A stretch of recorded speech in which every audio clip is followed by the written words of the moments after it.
Se você é médico ou então é paciente ou familiar de algum paciente e, de algum modo, você tem cruzado com os medicamentos da classe dos antipsicóticos, fica nesse vídeo que vamos poder conversar sobre isso, conciliar um caso clínico real com a nossa prática clínica e o que tem na literatura sobre os antipsicóticos e, finalmente, vamos poder criticar o que há de bom, de ruim nessa classe de medicamentos e na clássica comparação que existe entre os antipsicóticos de primeira geração e os de segunda geração, que são mais modernos, que também são chamados de atípicos, os modernos, e antipsicóticos típicos, os antigos, de primeira geração.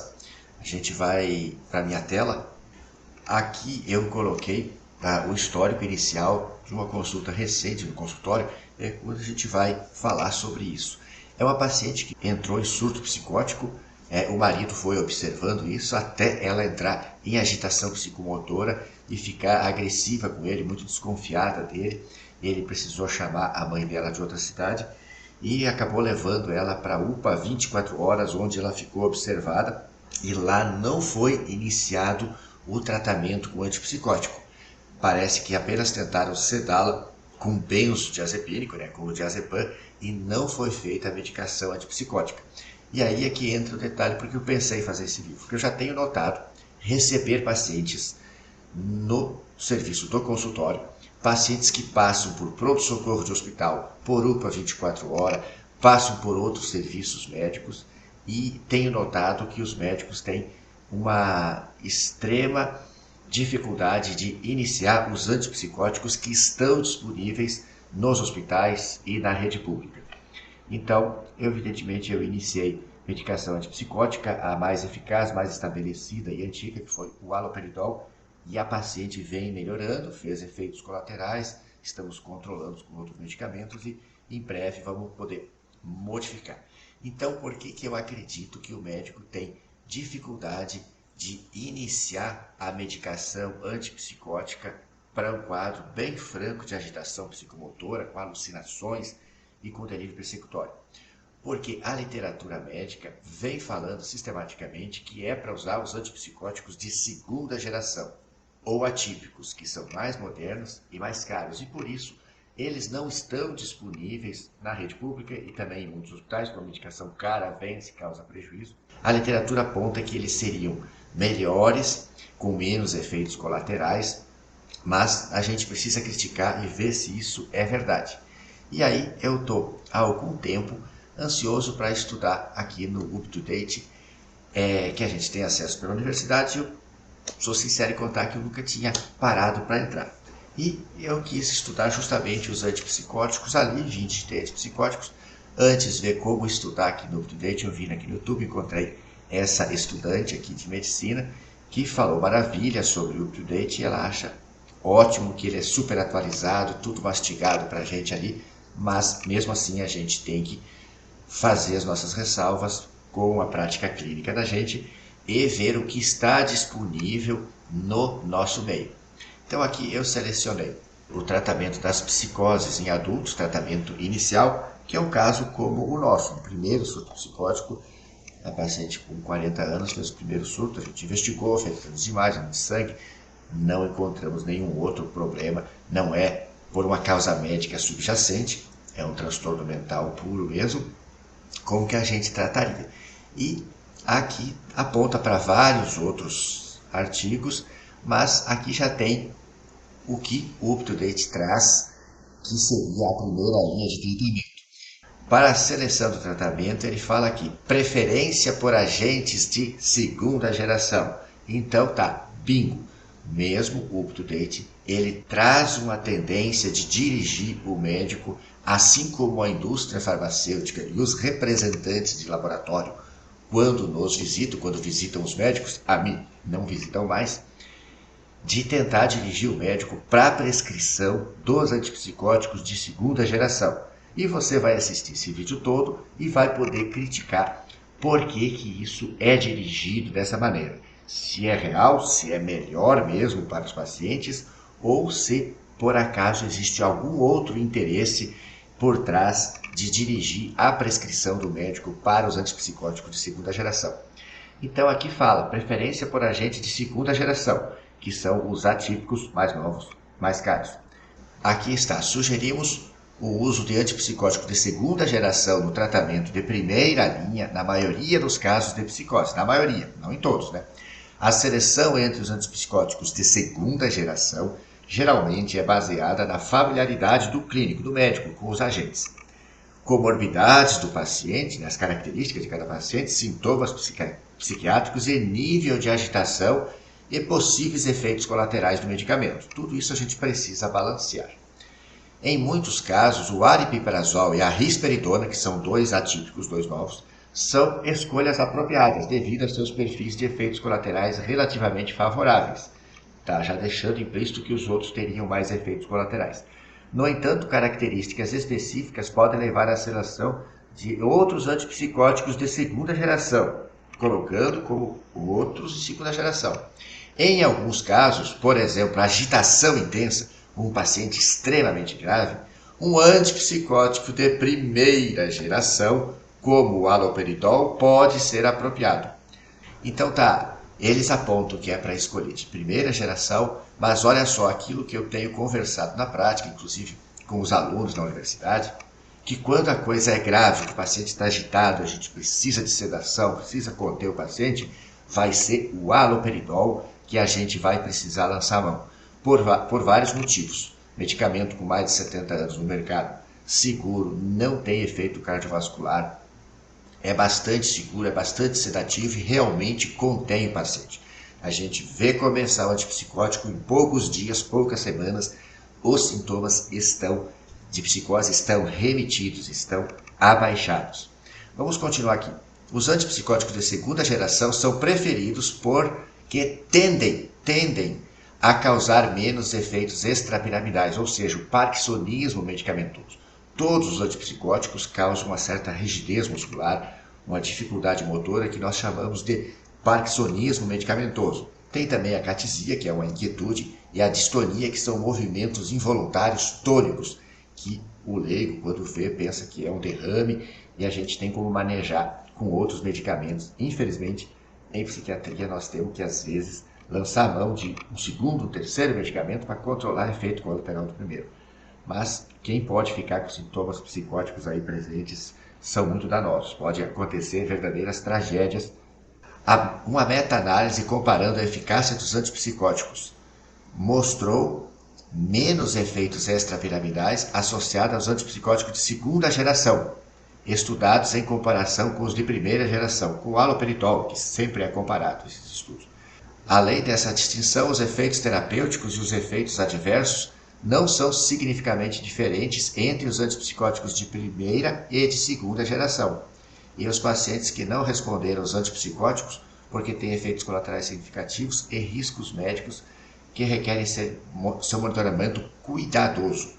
Então aqui ele disse que não são significativos as diferenças de efeitos colaterais, ou seja, todos têm, e todos eles apontam que seriam os efeitos extrapiramidais mais presentes nos antipsicóticos de primeira geração. Daí então entra um detalhe da prática clínica. Veja ali que mesmo na literatura ele aponta que quando o quadro é mais grave, de intensa agitação, lançar a mão do antipsicótico de primeira geração, do haloperidol. E veja bem, na prática clínica é quando nós temos o paciente mais grave, mais agitado, com mais risco para agitação ou violência, é que nós lançamos mão do antipsicótico de primeira geração. E é claro que lançamos mão em doses maiores e aumentamos mais rápido essas dosagens. E com isso o paciente faz mais efeito colateral. Se o paciente está menos grave, a gente pode fazer aquilo que está previsto no livro, na bula, de iniciar com uma dose pequena e aumentar gradualmente até chegar na dose terapêutica máxima e o paciente tolera melhor. E aí eu quero falar como eles chegaram a essas conclusões. Os estudos clínicos comparando haloperidol, que é o de primeira geração, que é o medicamento paradigma ou referência, com os novos antipsicóticos. Geralmente eles apontam que os novos antipsicóticos têm uma equivalência terapêutica, uma eficácia semelhante ao antipsicótico de primeira geração, mas que sempre foi melhor tolerado nos estudos. Mas aí eu quero apresentar para vocês aqui esse livro, vou mostrar ali na tela para vocês, Medicamentos Mortais e Crime Organizado. Esse livro aqui, o autor, vou mostrar aqui o autor, traz todos os casos onde a indústria foi investigada e foi processada e através de perícias e avaliação de documentos se soube que a indústria estava mentindo nos resultados dos ensaios clínicos, das pesquisas que eles financiam e conduzem. Eles maquiam os números e escondem os dados ruins e para vender o produto como se fosse melhor que o antigo, o produto novo de patente, e depois se descobre que esse medicamento começa a prejudicar as pessoas, ocorre uma investigação, uma ação judicial e ela é processada. E evidentemente que você não encontra isso na mídia, porque a indústria farmacêutica, assim como a indústria alimentícia, são grandes anunciantes das mídias. Então isso não é noticiado para você, mas aqui você vai poder encontrar tudo isso. Vamos voltar para a minha tela. Vamos para o livro então. Entrando aqui no meu site e a gente digitando aqui medicamentos mortais, a gente chega nesse artigo aqui do site que fala da relação dos médicos com a indústria farmacêutica. E aqui, clicando aqui, a gente consegue acessar o livro que está aqui.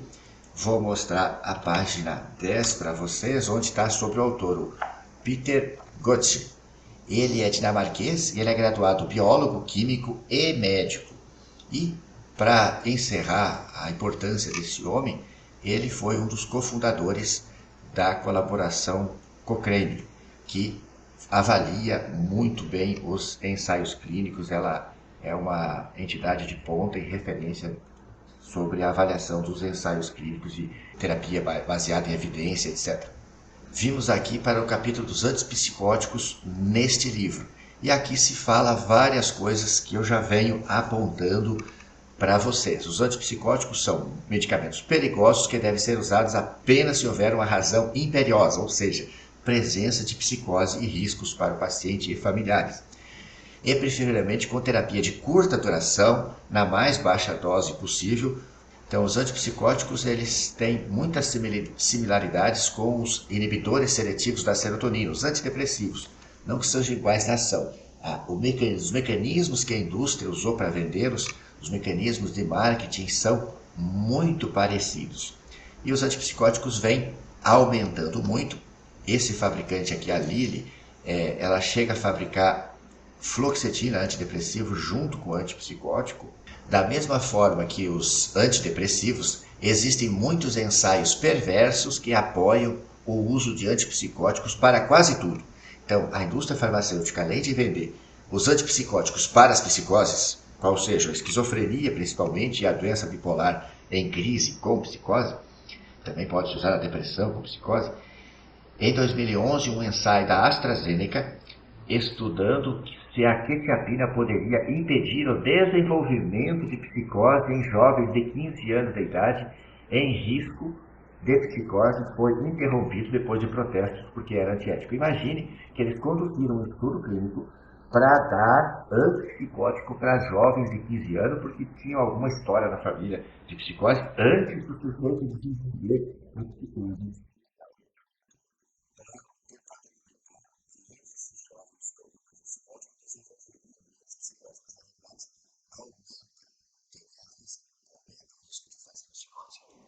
E aí vejam só, aqui nós vamos mais adiante nos estudos.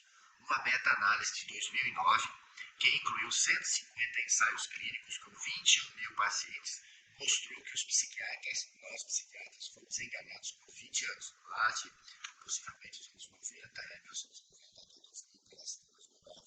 A indústria farmacêutica inventou termos atraentes, mas completamente enganadores, como antipsicóticos de segunda geração ou antipsicóticos atípicos, para dizer que esses de segunda geração modernos atípicos não causariam tanto efeito colateral, seriam mais potentes e que também tratariam sintomas negativos da esquizofrenia, que é aquele estado que é confundido com depressão pós-esquizofrênica, o paciente fica sem vontade, com embotamento afetivo.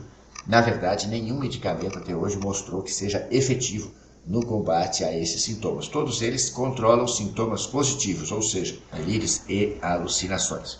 Porém, não há nada de especial nesses novos medicamentos, que é muito heterogêneo e é errado dividir em duas classes, antipsicóticos típicos e atípicos. Na verdade, são todos antipsicóticos, todos têm seus prós e seus contras. O que tem de melhor os atípicos e novos? É o preço, eu vou mostrar adiante para vocês.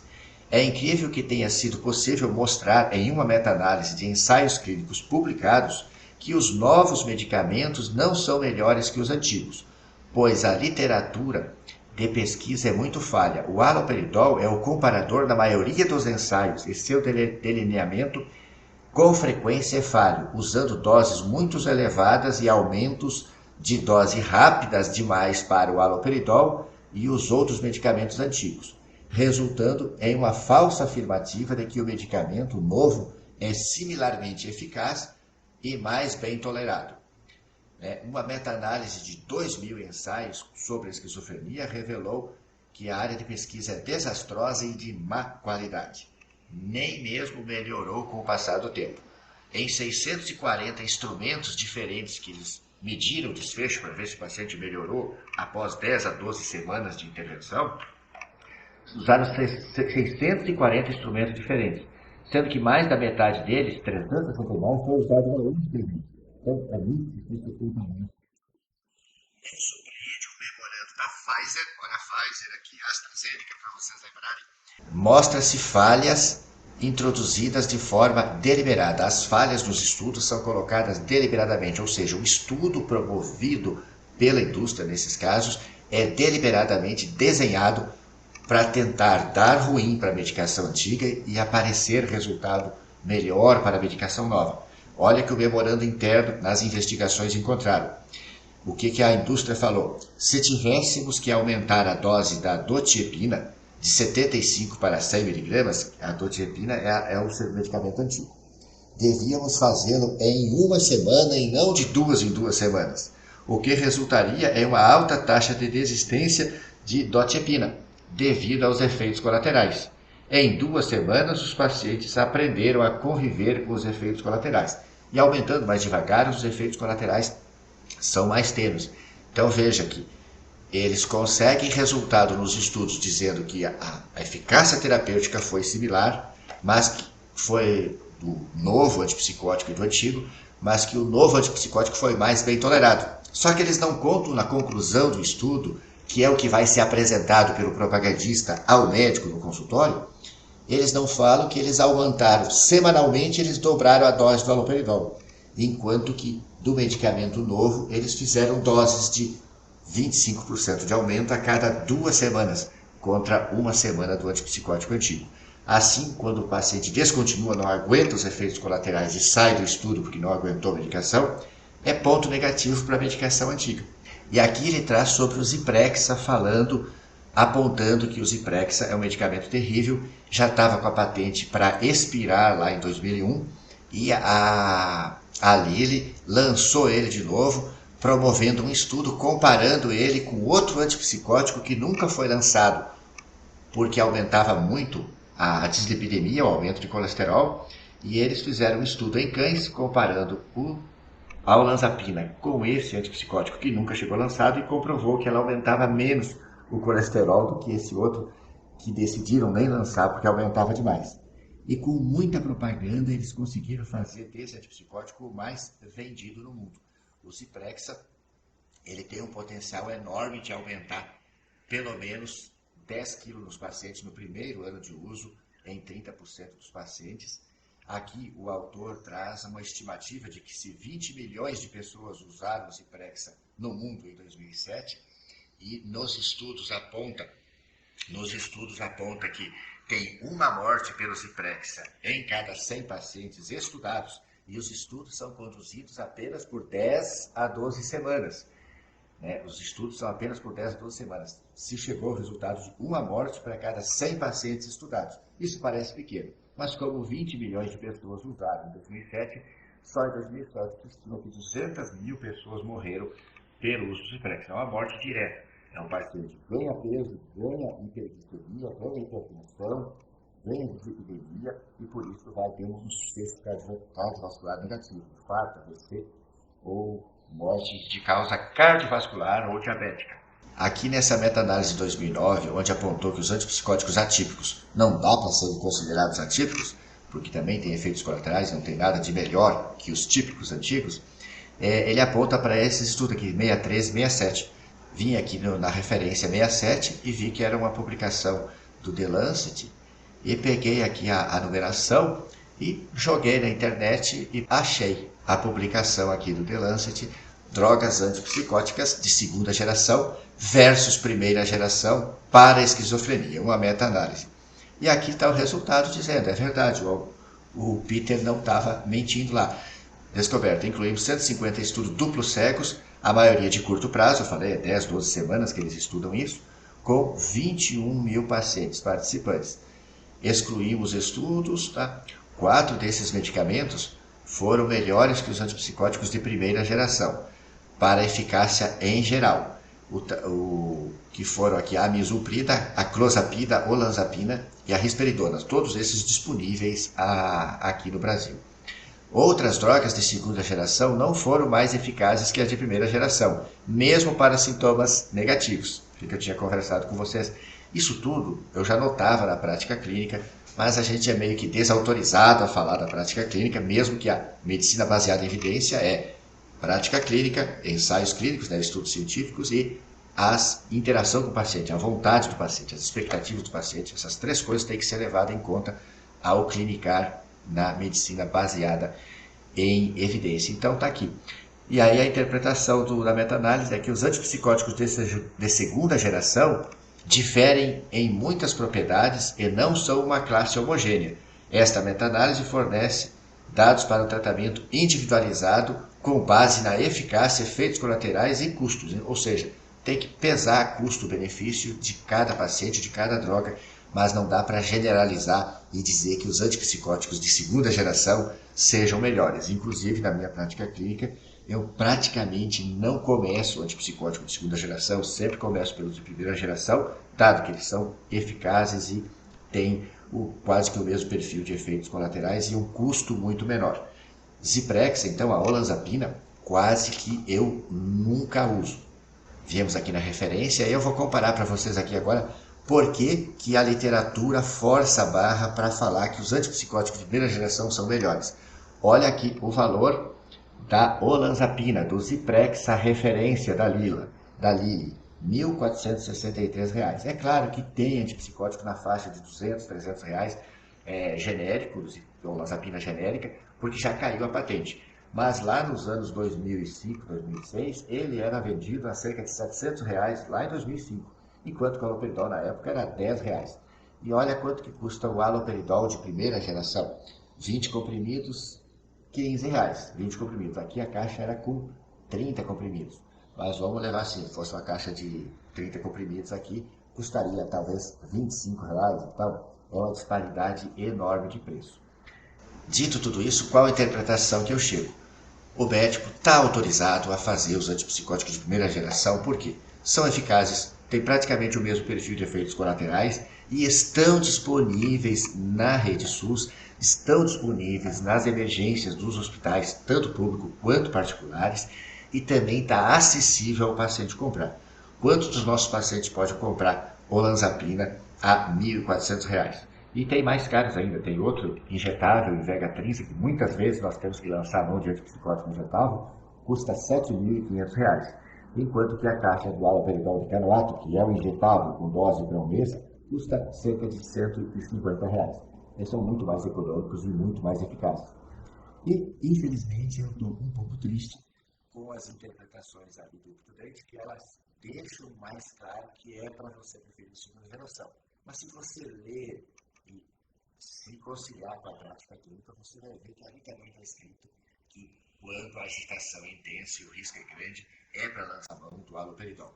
Vamos olhar de novo isso?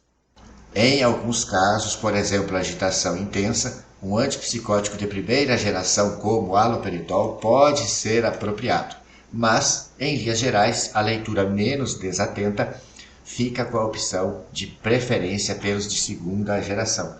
Então, infelizmente, o nosso UpToDate parece que segue a tendência de mercado, porque os autores aqui, talvez, existe a suspeita que tenham medo de ser cancelados e, ao serem cancelados, não terem a notoriedade de poder estar escrevendo aqui, ou não sei, qual é a fonte de remuneração para escrever isso aqui no UpToDate. Tá bom? Se você gostou desse vídeo, por favor, dá teu like, se inscreve no canal e faça seus comentários aqui abaixo. E eu vou deixar link afixados nos comentários na descrição para você chegar nas minhas redes sociais e me seguir. Muito obrigado e até o próximo vídeo.